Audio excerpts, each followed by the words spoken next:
Hello and welcome to this final Sunday morning summary of what we looked at in church in Ballymcgurney, and we're coming back again to Joseph this Sunday, our studies in the life of Joseph. Last week we took a break for Christmas, but we're coming back again this Sunday morning to Joseph.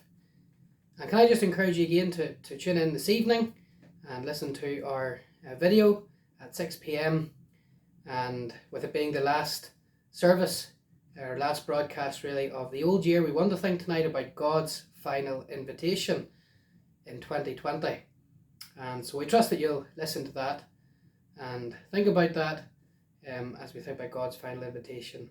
But we're coming this afternoon, to consider just a little summary of what we looked at in church this morning. And we looked at not really so much the life of Joseph, but we actually looked at Jacob, who of course was Joseph's father. And we looked at Jacob as he was facing an unknown future in chapter 46, verses 1, 2 and 3. We'll just read those verses two together. We read there, Genesis 46 verse 1, "And Israel," that's Jacob, "Israel took his journey with all that he had and came to Beersheba and offered sacrifices unto the God of his father Isaac. And God spake unto Israel in the visions of the night and said, Jacob, Jacob. And he said, Here am I. And he said, I am God, the God of thy father.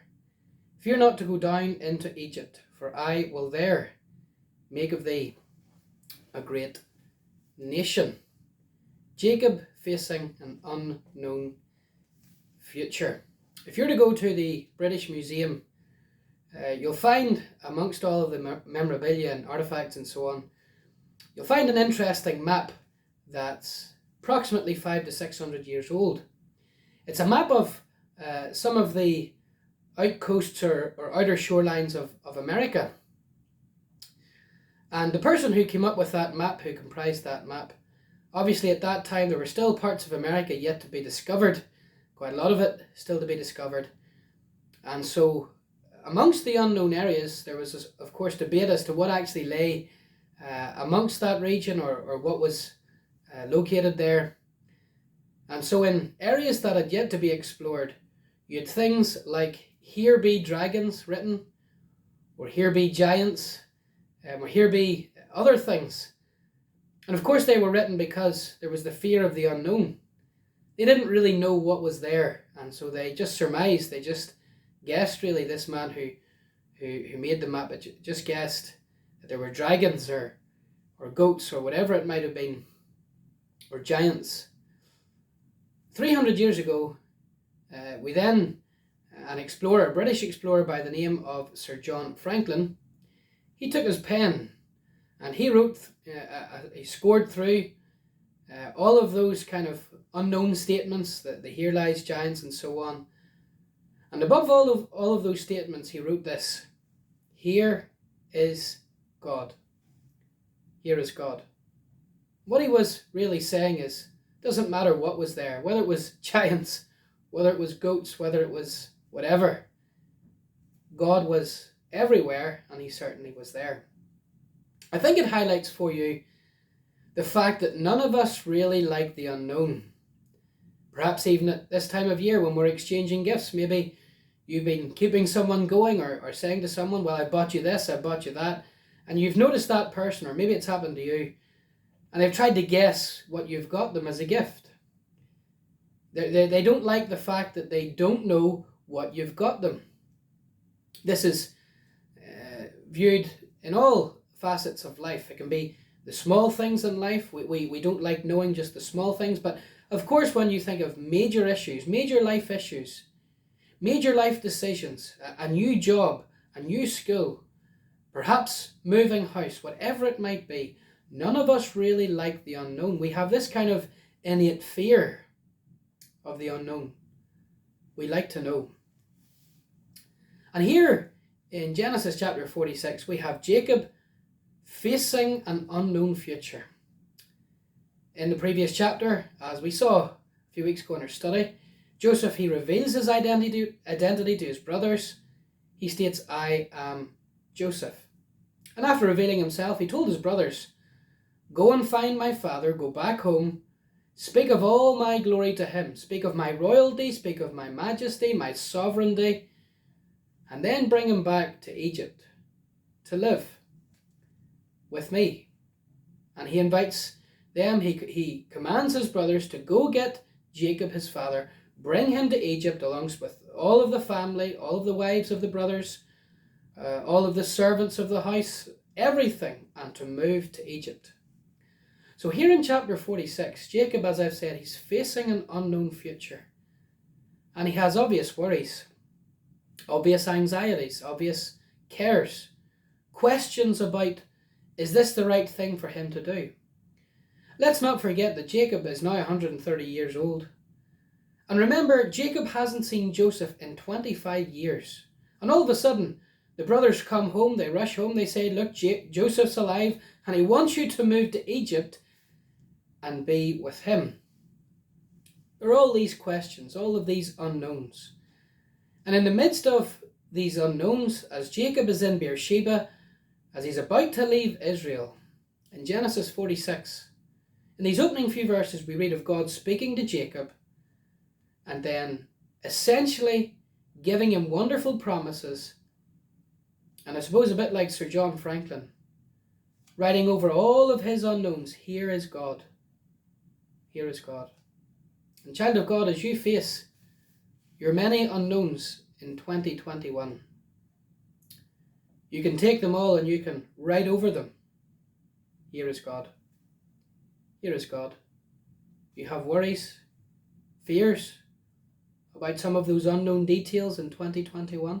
Perhaps it is your job. Perhaps they are financial unknowns.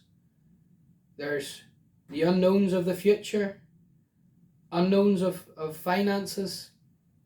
We all have our unknowns, especially as a result of all that we have come through in 2020. As you look out into 2021, there are many unknowns, and yet you can take them all and you can say, here is God. God's in the midst of the unknowns, and he will be with you as you face your uncertain and unknown future. So I just want to look at this incident in the life of Jacob, really, as he is moving all of his family, and moving, of course, himself, as he moves to Egypt from Canaan, facing an unknown future. The first thing I want you to see here is Jacob's anxiety. Jacob's anxiety. In chapter 45, we read towards the end of the chapter, those last few verses, we read of Jacob's heart fainting. And it's very, very obvious that as the brothers come home, as they tell Jacob, look, our brother, your son, who you thought was dead, is still very much alive, Jacob's heart fainted. He just couldn't take it all in. He had believed that for much of his existence in these last 3 decades, that his favourite son was now dead. And he had grieved for him. But now Joseph is alive. And so here are all of these questions running through his mind. And then there is, on top of that, the extra command to come and move to Egypt. And C.H. Spurgeon has a very interesting and very famous message on these verses. And he suggests that there are some reasons as to why Jacob may have been anxious at this time. He suggests that Jacob would have been anxious because of the passing of time. The passing of time. You think about it, he's 130 years old. All he's really ever known is Canaan, his little home there in the promised land. And now as he comes to Beersheba, the southernmost part of the land, as he looks out into the horizon, he sees a desert, and then he sees the unknown of Egypt. And of course there are obvious worries and anxieties there in the heart and mind of Jacob. And perhaps the anxiety of the passing of time is where you're at. Just as you look out into the horizon of 2021, perhaps you do worry about your age. Age affects us all in different ways, and some of us, when we get to a certain age, we really do harbour anxieties. And of course this has been increased in the cases of many with COVID-19. What have we heard all of this year? we have heard that those who are most vulnerable, they are the elderly. And perhaps in a very real sense, you hear talk of vaccines and you hear again of these new strands and so on, and perhaps you are anxious. And that anxiety is because of a passing of time. Think of the paganism of Egypt.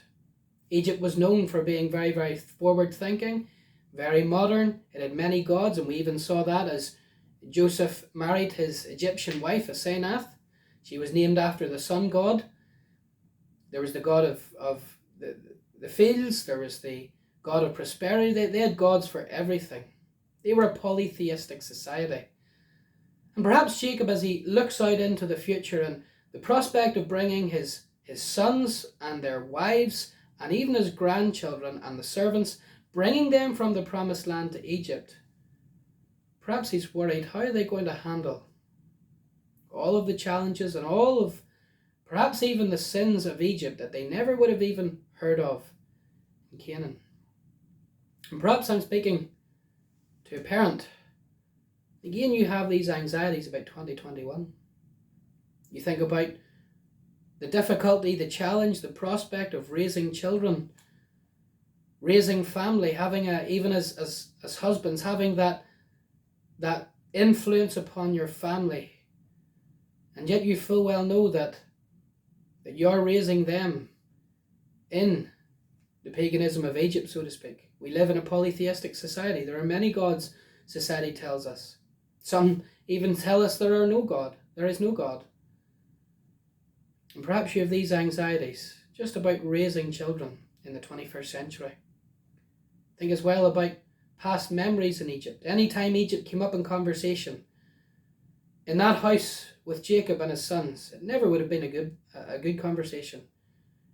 You see, Jacob, he would have remembered the fact that his grandfather Abraham went to Egypt. He disobeyed the command of God. He did not stay in Canaan at a time of famine. And as a result, he felt that he had to lie about his wife being his sister, Sarah. And that was really one of the low points of Abraham, the great patriarch of faith's life. And so this is all fresh in Jacob's mind. He's thinking, well, individuals in the past have gone to Egypt and they have disobeyed God and it hasn't turned out well. And so there are all of these past memories. Perhaps it's past memories, child of God. You have these anxieties. You harbour these worries, these fears as you look out into the future. Perhaps the past is haunting you. Memories of things that have happened in the family, even this past year. You're worried about the skeletons you may bring to 2021 with you. Well, Jacob's anxiety. But how did Jacob respond to all of this? Well, I want you then to see secondly Jacob's altar. Because you read in verses 1 and 2 of chapter 46 that Israel, or Jacob, took his journey and all that he had and came to Beersheba and offered sacrifices unto the God of his father Isaac. And God spake unto Israel in the visions of night and said, Jacob, Jacob. Whenever God speaks to individuals in the Bible, we should sit up and take notice. But whenever God calls them twice by name, as you look at individuals who were called twice by name, they were always in a situation of despair, and after him speaking to them, their situation was different. You think of Mary. You think of how Jesus called Mary, Mary, Mary. And she was facing the death of Lazarus. Mary, Mary, the Master's calling and calls for you. Think of Samuel, a time of apostasy, and yet there God calls Samuel, Samuel. Abraham, as he was sojourning and pilgriming his way to the promised land, he was called Abraham, Abraham. In all of these situations, when God spoke twice, it reversed a situation of difficulty, of trepidation, and that individual, after being called by God, was never the same again. And so here is Jacob. What is it that leads to God speaking to him and calling to him? Well, he builds an altar, as I've said. And we read of him in verse 1, offering sacrifices to the God of his father Isaac. What's the significance of this? Well, Here's Jacob, and whenever Jacob was in a fix in times past in his life, God came and God met with Jacob in a real way. You think of Peniel, he had fears over meeting his brother Esau. Whenever he had stolen the birthright and the blessing and gone on the run, he worried, but God came and God wrestled with Jacob. Jacob, it seems, has learned his lesson. Jacob now is taking the initiative. He is the one who realizes that if I'm going to meet with God in all of this, I need to meet with him on the grounds of a sacrifice. And so I want you to see Jacob building this sacrifice here, offering sacrifices. He realizes that as he faces an unknown future and goes to Egypt, he needs to be walking with God. He needs to have his sin dealt with. Perhaps he's worried about sins of the past being harboured by his sons in relation to Joseph. And as they're all going to Egypt now, he needs to ensure that he's walking with God. And child of God, as you head out into 2021, can I say that whatever you do, wherever 2021 takes you, ensure that you're walking with God. Ensure that you are seeking fresh forgiveness through the blood of Jesus Christ. If you've never been saved, can I encourage you to start 2021 under the blood, knowing the full, free and final forgiveness of Christ. And so he builds this altar for purging. He also builds this altar, I believe, for praise. Because Jacob, as he looks back at his 130 years in Canaan, as he's now in Beersheba, about to leave Canaan, he's looking back and he's thanking God for all that God has done. How God has intervened. How God has dealt with individuals and dealt with matters in the family. Even in a more specific sense, he's perhaps praising God here because the fact that Joseph's still alive. And he's saying, Lord, thank you. He's erecting this altar and he's taking that time before he leaves Canaan. He's taking that time to thank God for all that God has done for him. Through all of his 130 years sojourning in Canaan, God has had his hand upon his life. Child of God, as you face the uncertainty of 2021, don't forget to erect the altar of thanksgiving for 2020. It's been a hard year, and it has impacted us all in different ways. And yet, child of God, the challenge of Jacob here to you today is this, is that yes, as you look back and perhaps you've seen the challenges and the discouragements, God has had his hand upon you. He has preserved you. There have perhaps been scares, there have perhaps been times when you were worried, where you were fearful. God has come and God has met the need. He has preserved you. He has kept you on the road, as it were. He has kept you alive. And as we look back as individuals and even collectively, we can say that God has had his hand upon us. And we should raise up our altar, as it were, of thanksgiving to him. So there was purging and praise, but also prayer. C.H. Spurgeon highlights in his message on this that this is one of the main reasons as to why Jacob erected this altar, to seek the mind of God for the way ahead. He needs to know God's will. He needs to know that he's in the centre of God's will as he's leaving Israel, as he's leaving Canaan, and as he's going to Egypt. Anybody who's done this before, it has not ended well. And so he needs to know the mind of God. Child of God, in a more general sense, as you look out in 2021, how do you face 2021? Well, yes, knowing forgiveness, and yes, with praise, but you also face it by prayer. Lord, I need to know your mind for this year. I need to know your will and your plan for this year. Lord, there are decisions that need to be made, and Lord, I cannot make them by myself. Child of God, how do you face the uncertainties and the uncertain future that is before you? By prayer. Like Jacob here. Calling upon the name of the Lord, asking him for direction, and asking him for guidance. Think of Job in the midst of his affliction in Job 5. In verse 7, he writes those quite well-known words. Man is born unto trouble as the sparks fly upward. And speaking about man, he states, look, we face trouble, we face trials.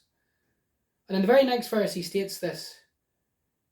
He states, I will commit or I will plead my cause unto God, or commit my way, or commit my cause unto God. The thought there is in the midst of his affliction, he was committing it all to the Lord. Amidst the uncertainties of everything that he was going through, he was bringing it all to the Lord in prayer. Child of God, as you face 2021 and face the uncertainties that are before you, bring it all to the Lord in prayer. One last thing here, Jacob's anxiety and Jacob's altar. I want you then to see Jacob's assistance. As he calls upon the name of the Lord, as he worships the Lord, God then comes and gives him this wonderful assistance or promise. In verse 3, he said, I am God, the God of thy father. Fear not to go down to Egypt, for I will there make of thee a great nation. He states, I am the God of your father, Jacob. What's he saying? He's saying this, as I have been with Isaac in all of his sojournings, in all of his travellings, in all of his trials and so on, I will be with you. I am the God of your father. I am the same. Saying, look, Jacob, as I've helped Isaac and as I've been with Abraham, I will be with you. He then states in this verse, fear not to go down to Egypt, for I will be with you. My, what an encouragement this must have been to Jacob. He had all of these fears. And yet here was God saying, look, as you face the unknown, I am going there with you every step of the way. As you meet Joseph, as you face the challenge of going through that desert before you get to Egypt, as you face the challenge of adjusting to a new culture and a new way of life, I'm going there with you. And he also states here wonderfully, I will make there of thee a great nation. Whenever the Israelites went to Egypt, essentially all of Jacob and his sons, when they all moved and their wives and family and animals and so on, there were 70 of them. At the start of Exodus, whenever they leave the promised land under the hand of Moses, 430 years later, commentators believe there's anywhere between 1.5 and 2 million children of Israel. God kept his promise. God made them a great nation. Child of God, when you take all of these wonderful promises and assistances, my, what encouragement there is for you as you face 2021. God is saying to you, look, I have been with those in the past. I have been with others. I have been with your forefathers. I have been with the Church of Christ in the Reformation when they were being persecuted. I have been with the Church of Christ as they faced the Black Death. And I will be with you in this current pandemic. He's saying, look, whatever you face, fear not. Fear not to go down to 2021, because I'm going down with you. And in spite of all of the hardships, I'll make of you a great nation. What can we say as we close? What is this God saying to us here today, saying this? I will build my church, and the gates of hell, nothing will stop it. COVID-19 will not stop God building his church, nor any other strand. Pestilence, problems, nothing will stop Christ saving his people from their sins. You doubting, you anxious, worried about 2021, child of God? Well, as you look out into the uncertainties of the future, here's a wonderful encouragement for you. To honour him, put him first. Erect as it were that altar. And God will call to you and give you these wonderful promises as you face the uncertainties before you. May God bless these thoughts to your heart as you go into 2021.